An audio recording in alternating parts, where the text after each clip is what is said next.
And I have a question because obviously he's had a very Yeah. interesting career, definitely. And I'd want to know more, obviously, more about the coaching one also. But one thing I've learned is, for example, like I'm coaching also recently. And I get to know that I obviously have not played at any level. So I feel like there's a missing piece, right? Obviously, if you're a player and you coach, you have an advantage, you have an experience, you know how to be a player, you know how to handle players, you've been there, right? That's the main thing. But in my case, sometimes obviously I've not been a player at definitely not a good level, and I've never had injuries. I've never been benched, so I don't know these feelings like very well. So whenever I coach my team, I sometimes feel I lack empathy, and that is something which is very interesting because when I did my coaching badge, when I did my license recently, so my instructor told me that you're young, you should play football more now. You should play football, and coaching can happen obviously, but you should play football. You should experience being like a footballer.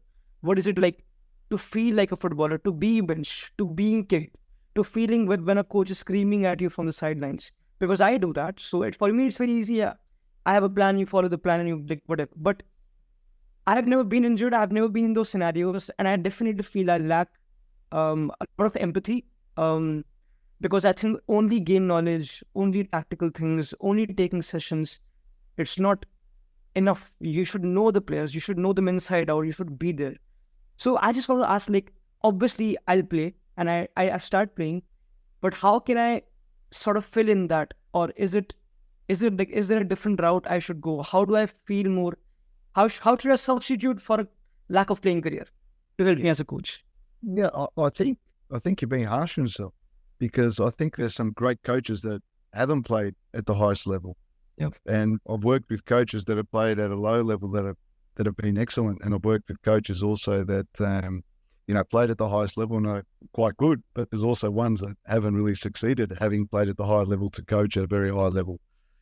I think in terms of football, and I think you said something very important there. Football is not so much just the knowledge and the tactics and Right. the strategy that we talked about before. It's a whole lot more. And I think what you have to, it's great that you started coaching young because you're getting that experience of coaching even at a younger age. That is so important as well. If you're driven to be a coach one day, it doesn't necessarily mean that you have to play the game. You could love the game and you could enjoy playing at a very low level, but that shouldn't hamper or make you think that you're not going to be able to coach at the highest level because it's a passion, it's a dream, and you've got to do the work. But what I've learned along my coaching journey is that when you do start coaching, everything is about the X's and the O's, and it's about the tactics and how I'm going to press and how I'm going to build up and, the rotations and all this sort of stuff.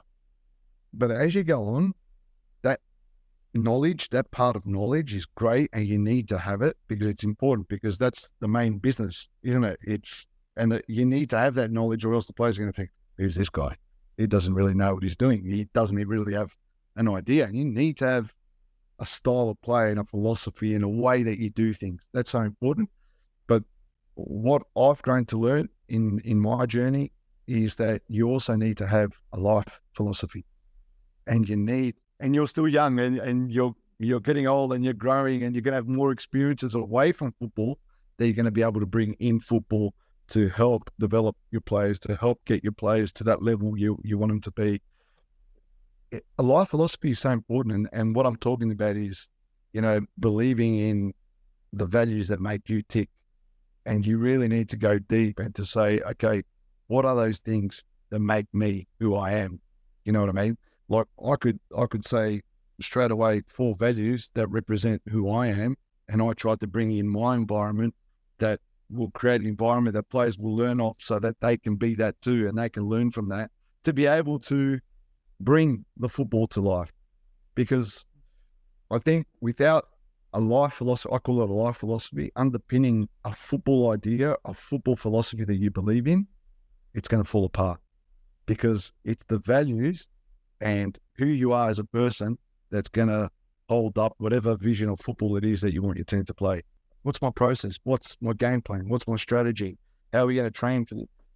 And all these things intertwine. So straight away, that's all these things. Without these things, I can't put in place my vision of football.